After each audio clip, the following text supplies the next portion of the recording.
Hello and welcome to Automatic Transmission Systems. In this lesson, we're going to talk about the automatic transmission, the torque converter, and some of the overall larger overarching themes. Okay, we're not going to talk about the specifics of each automatic transmission. More or less, we're going to talk about what is the automatic transmission, what parts are inside, how those parts work, and kind of big principles. And the first one we're going to talk about is hydraulic basics. I mean, this is the heart of the transmission. Without hydraulic actuation, the automatic transmission is not possible. So what is hydraulic basics? Basically, the hydraulics in the system is what provides the force to apply clutches and bands. It provides a means to control these forces, maintains a fluid flow through the torque converter, maintains a fluid flow through the moving parts of the gear train for lubrication and cooling. The hydraulic pressure is very much like water pressure. So you need a pressure of water to move the water. You need pressure of the fluid to move the fluid. So this is part of the process of how the automatic transmission works. But basically, the hydraulic is based on the principle the fluids can be moved through complex passages and take the shape of their container, but they cannot be compressed. So they can be used to transfer very high pressures. The key here is they cannot be compressed. So unlike air, you can compress that into an air tank. If you were to push down on this fluid, it's just going to push in all directions equally. And we'll talk a little bit about that here as we go along. So basically, the force is exerted on the fluid that is trapped in the system. Fluid pressure will be created, and the amount of pressure is a factor of the area and diameter of the piston and the amount force on it. So right here I have 50 pounds pushing on. Here's 100 pounds pushing on and 150 pounds pushing on. If this is an inch, then we got 150 psi, pounds per square inch. 100 pounds per square inch, 50 pounds per square inch, measured here at that gauge. So if fluid pressure equals force divided by piston area, this is the hydraulic version of Ohm's law, which was voltage is equal to amps times resistance. So it looks much like this formula, but basically, again, that pressure is equal to force divided by area, and area is equal to pi of diameter. Okay, so right here.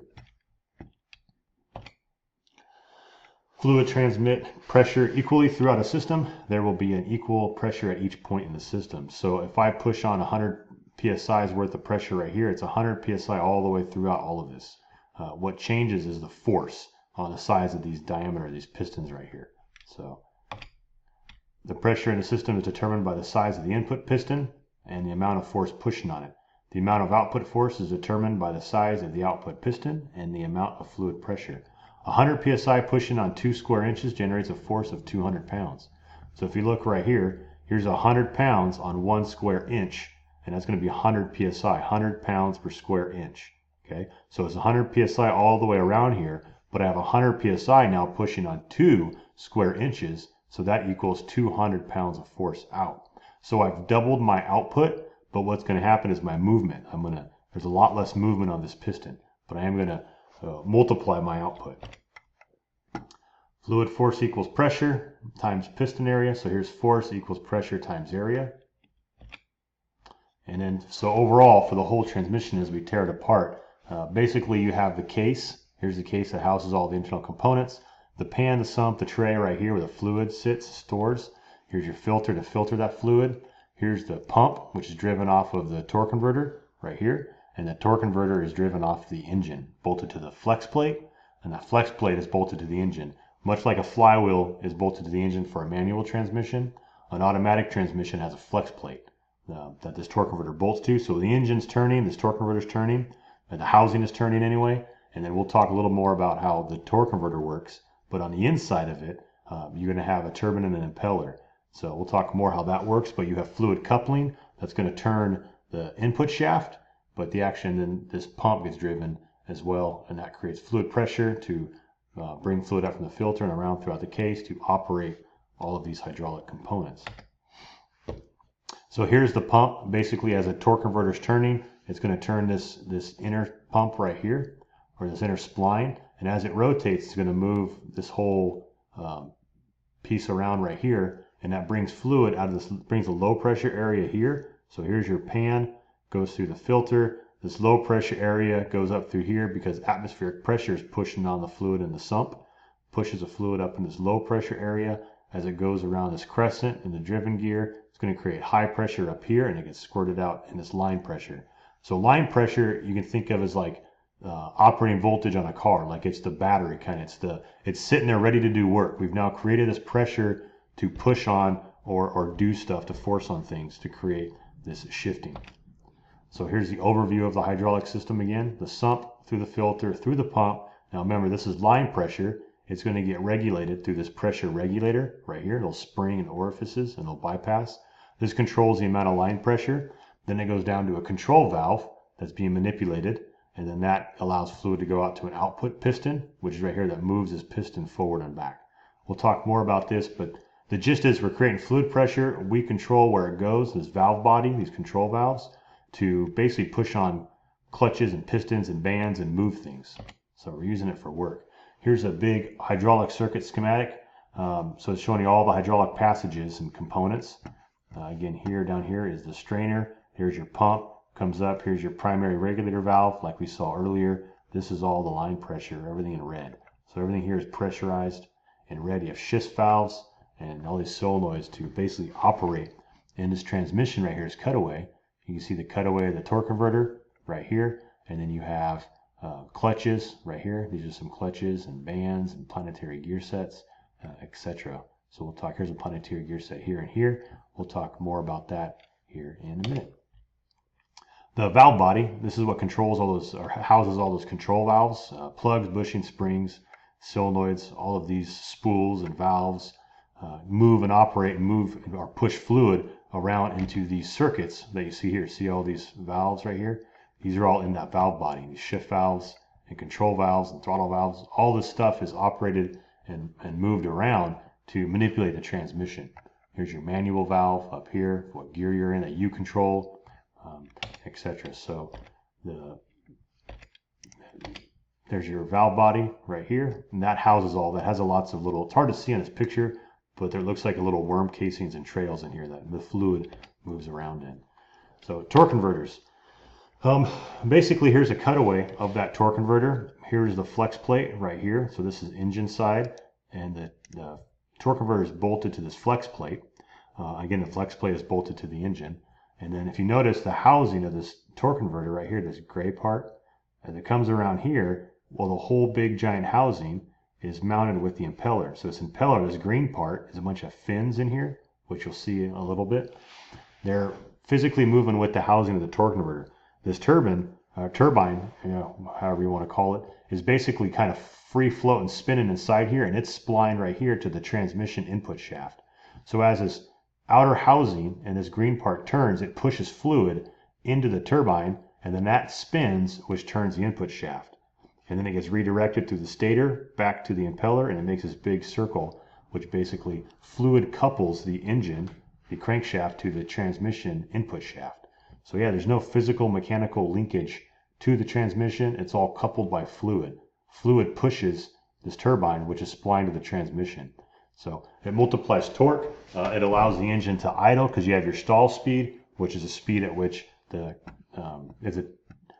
torque converter hits a certain RPM, that turbine starts moving. Below that speed, the turbine can't move the input shaft. So I will have a video on how this works at the bottom of this Canvas page, along with how the automatic transmission overview kind of theory, how it works. So stay tuned for that.